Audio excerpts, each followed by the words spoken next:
to TheChowTimePod. It's your host, Red. I got a video today from a doctor that talks about blackheads and whiteheads and how we can reduce them through our diet instead of actually picking at our faces and our noses. So getting to the root cause of this, changing our diets, can actually clear up our faces much better. So please like and subscribe down below. I'd really appreciate that. And let's get to that chow. It's chow time. I know this is totally different from all my other videos, but I think this is important. Just like little self-improvements that we can do to make ourselves a little bit better. So today we're going to talk about blackheads and how you can naturally get rid of your blackheads. Now, like I said in many other videos, to fix a problem, you have to understand it. So I'm going to give you a little understanding, not too much, not too technical, and then we're going to get right into how to fix it, but not the typical fix where you're trying to fix something from the outside in by doing things on the skin, using pore strips, like putting a tape on and ripping it off. No, we're not going to go there. I'm going to show you how to fix it from the inside out. Get to the root cause rather than just keep treating the symptom over and over, because you want to ultimately make sure it doesn't keep coming back. yes. So what is a blackhead? And also, what is a whitehead? Okay, they're very similar. And they call them comedones. Okay, comedones. And that comes from the Latin word, which means to eat up, which they're relating to a parasite worm. Okay, because apparently way back when they came up with this name, it looked like a worm. So comedone comes from the word worm-like.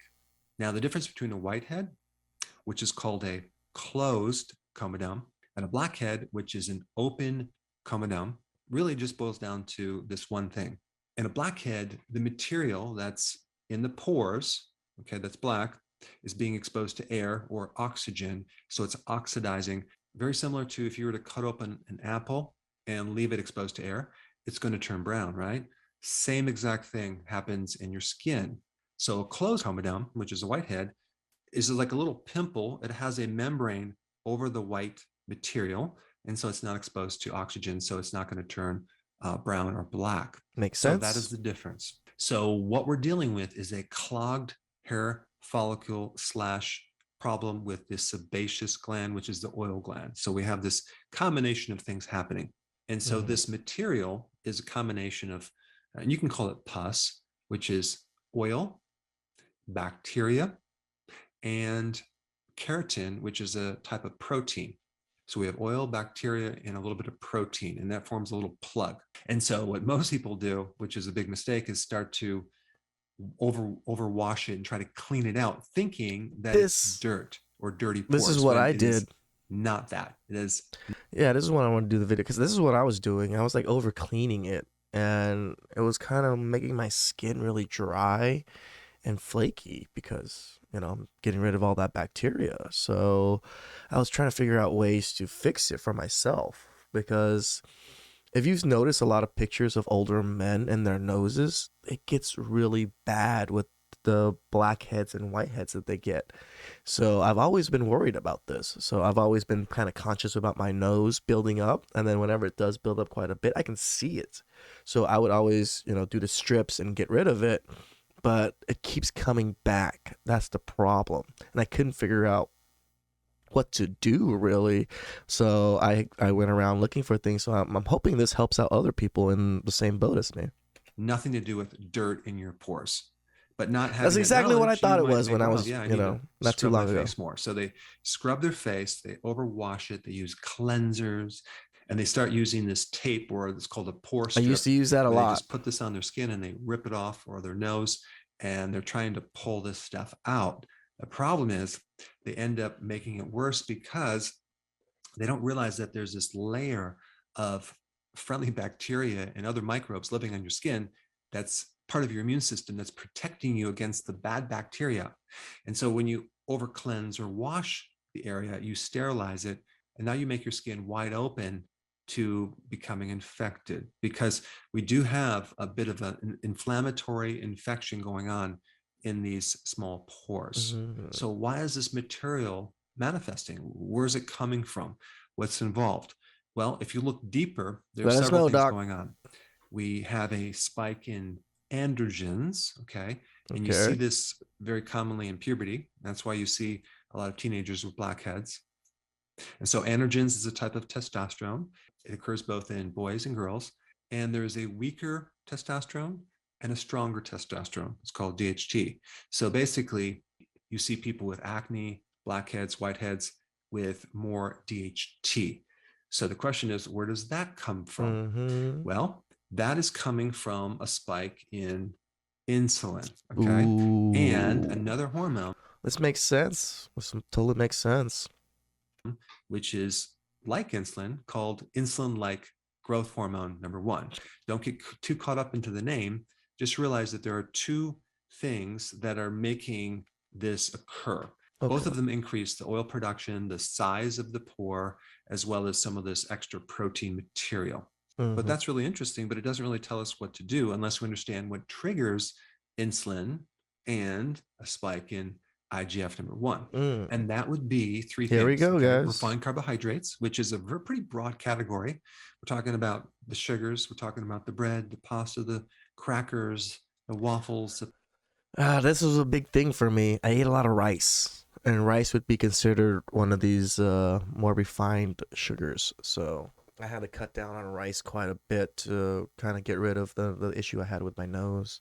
Pancakes, all the things that you may love. I still So, eat refined rice. carbohydrates will greatly spike insulin and create this problem. The next thing that is on the list that's very powerful, that's certain things in dairy. Think about it. Yeah, What is dairy? I've cut off dairy quite a bit now after watching this. So my nose has been pretty clear. Not my nose, just my face has been pretty clear overall. Well, dairy is milk that helps grow a cow, okay, or other animals. It's a growth type thing. Makes So it's filled sense. with a lot of hormones that can affect our body. Hmm. So any form of dairy, whether it's yogurt, it's even kefir, cheese. It's a funny story about milk. My parents always thought that milk is why Americans were so much taller than Asians. So they really feel forced milk onto me, and I hated milk, and I didn't drink it. And then my brother ended up taller than me, and they always blame the milk or blame me for not drinking the milk. That's why he's taller than me. Especially milk, can have a big effect on your skin, especially if it's commercial, where they're Makes sense. adding other things in there. And the commercial milk, Everything's commercial it comes nowadays, from though. cows that are fed a lot of omega-6 grains, and they're not doing as much grass.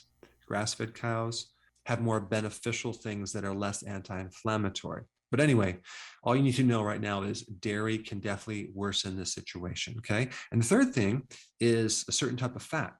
This And is the the type of fat big that one. makes things worse with blackheads, whiteheads, and acne is omega-6 fatty acids. Not all the omega-6 fatty acids. This is actually a big one because this is actually in a lot of our food that we don't even know. All the oils that we use to fry stuff. I'm a big fan of deep fried stuff. So this is probably the big reason why I was really like messing up my skin because I ate so much of this fat. Acids, but most of them, like the corn oils, the soy oil, which is in a lot Yeah, I switched over to olive oil for cooking now or like frying things. I don't deep fry too of much. foods that have refined carbohydrates. It's in a lot of restaurant foods. Okay. So we have omega-6 fatty acids, corn oil, canola oil, cottonseed oil, things like that. And if you looked at graph this over time, in our diets in the last 20 years, we had this massive spike in refined carbohydrates, sugar, and also dairy in different forms, especially even the sweetened yogurts, and a Mm. massive spike in the omega-6 fatty acids. All right, so that's all very interesting, but now what can we do about it? What is the plan? Well, number one, okay, and this will work. This is working on the inside out. You want to get rid of these refined carbohydrates. You want to go Mm-hmm. low carb. If you're not familiar with what that means, I'm going to put a link down below. Number two, you want to eliminate dairy right now. Okay, all dairy, just get it out of the diet. You And don't need it that anyways. includes even cheese. Okay, and you're going to see a huge change in your skin. All right, number three, we want to decrease or eliminate all these extra oils, omega-6 fatty acids. That one's the And you harder probably need part. more information on this, especially if you don't know what I'm talking about. And I'm going to put some links down below because omega-6 fatty acids are so all over our diet that it's going to actually quite surprise you. So by decreasing omega-6 fatty acids and increasing omega-3 fatty acids, your That's what I've been trying to do is increase my omega-3. Been eating a lot of fish, a lot of sushi, a lot of fatty tuna. Skin is going to thank you, okay, by not having these blackheads anymore or even acne. So, what is omega-3 fatty acids? Well, that would be like the fish oils. That would be like cod liver oil, especially because cod liver oil has vitamin D and vitamin A, whereas the fish oils don't. But if you start eating more seafood and fish, that would be a good idea, especially salmon. Or you can just do some That cod was the liver one I oil. hate the most. And if you don't like the taste of that, we have them in Big capsules. fan I've of put a link down yellowtail. below. All right. And number 4, okay, this is the icing on the cake. I'm sorry, I probably shouldn't talk about cake right now. Borage oil. Borage oil is a type of omega-6 fatty acid. It's called GLA, but it doesn't create the normal inflammatory situation that a lot of these other omega-6 oils do. In fact, it's anti-inflammatory. Ooh. It helps thin the sebum or the oil. It helps break down the plug, that protein plug, which we want. It helps reduce oxidation. In fact, it creates an antioxidant effect. Okay. I mean, a lot of people that take borage oil notice a big change in their skin. So that's definitely something you want to add to the list. All right. So now that you have a plan for your skin, the next video to watch would be relating to omega-6 fats. Okay. So check that out. I put it right here. How was that, Chow? I don't know if how many of you women and men out there have issues with your skin. I don't have any much issues with my regular skin. It's my nose area that always gets built up the most. And after a few months, you can actually notice like the little bumps on my nose, and that really bugs me. So I went around looking for ways to do it without having to strip my nose every time, because I was stripping it so often. And it was just like, when I stripped it often, I would actually get a lot more pimples in my nose area, which was like counterintuitive to what I wanted. So I hope this was really helpful for you guys. Like, again, cutting off cheese and dairy is pretty easy. I don't know how many people actually eat dairy, but the low carb, that's probably the second easiest thing. Is those omega-6. That shit is in everything. Like, everything. It's so hard to try to find food or cook yourself. Almost most food out there that's like in boxes or whatever it is has omega-6s in it. It's tough to get out, but if you can really do well avoiding those things, your skin is gonna look amazing. Especially a lot of those guys that have always had trouble with their skin. This should help without having to, again, do anything on the outside. It's all from the inside. Please like and subscribe down below. I'd really appreciate that, and I'll catch you guys next time. It's chow time.